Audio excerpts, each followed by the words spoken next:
Waduh, kalau saya nilainya 100 itu. 100 itu menurut saya. Pak, soal kroni, Pak Anies kan menyebut kroni apa? Debat ketiga kampanye pemilihan presiden atau Pilpres 2024 yang mempertemukan 3 calon presiden atau capres di Istora Senayan, Jakarta Minggu 7 Januari 2024 malam berlangsung panas. Capres nomor urut 2 Prabowo Subianto tak kuasa menyembunyikan emosinya saat ditanya soal etika pemimpin oleh Capres nomor urut 1 Anies Baswedan. Anies yang diberi giliran melontarkan pertanyaan kepada Prabowo saat sesi bertanya seakan mendapat kesempatan baik. Dia mempertanyakan perihal etika yang harus dijunjung oleh setiap pemimpin. Menerima pertanyaan ini, Prabowo tidak langsung menjawab.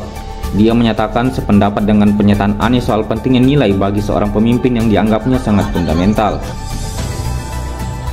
Menurut Menteri Pertahanan ini, nilai adalah cinta tanah air, kejujuran, kebersihan, memberi contoh, dan tidak korupsi.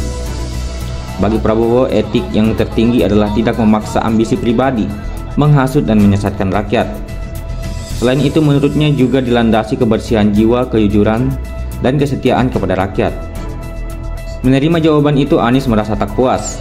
Dia kemudian menyinggung pengadaan alat utama sistem pertahanan atau alutsista, lalu orang dalam di Kementerian Pertahanan dalam pengelolaan food estate yang dinilainya telah melanggar etika. Anies pun menyebut telah terjadi pembiaran oleh Prabowo terhadap pelanggaran etika oleh cawapresnya, Gibran Rakabuming Raka. Prabowo lalu merespon pernyataan Anies dengan intonasi suara yang sedikit naik. Dia menyebut bahwa data yang disampaikan Anies keliru. Prabowo kemudian mengajak Anies untuk bertemu dan membuka data yang dimilikinya. Usai seluruh rangkaian debat, Prabowo dan Anies terlihat tidak saling mengucapkan salam dan berjabat tangan.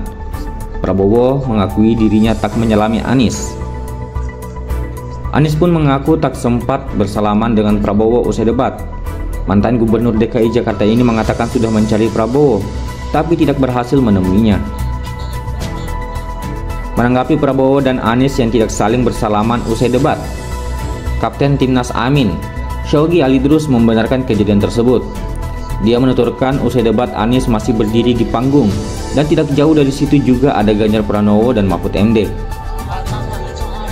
Syawgi juga menjelaskan persoalan etika yang ditanyakan Anies kepada Prabowo. Dia menilai etika adalah hal yang wajib dijunjung tinggi oleh para pemimpin dan bukan pada masalah-masalah teknis.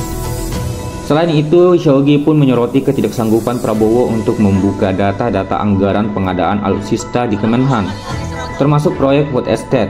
Menurutnya, saat debat merupakan kesempatan yang bisa dimanfaatkan oleh Prabowo untuk menyebutkan data-data yang diminta Anies, meski dengan waktu yang sangat singkat.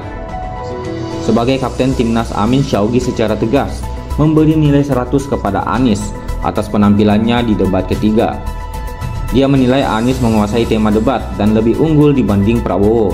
Ini kan dari kasar, dikatakan kalau kami tadi kan Pak Anies selalu mengatakan tadi, di sini medannya tempatnya sesempit apapun waktu itu ya sampai kita tadi sini. Pak Anies menjelaskan tadi beberapa pertemuan beliau di luar negeri yang mungkin kalau pernah lihat di sidang umum PBB atau Sekjen PBB saya ingat itu. Debat keempat kampanye Pilpres 2024 yang selanjutnya mempertemukan 3 calon wakil presiden dijadwalkan berlangsung pada Minggu 21 Januari 2024. Dari Kota Jakarta, Mustaqim mengabarkan.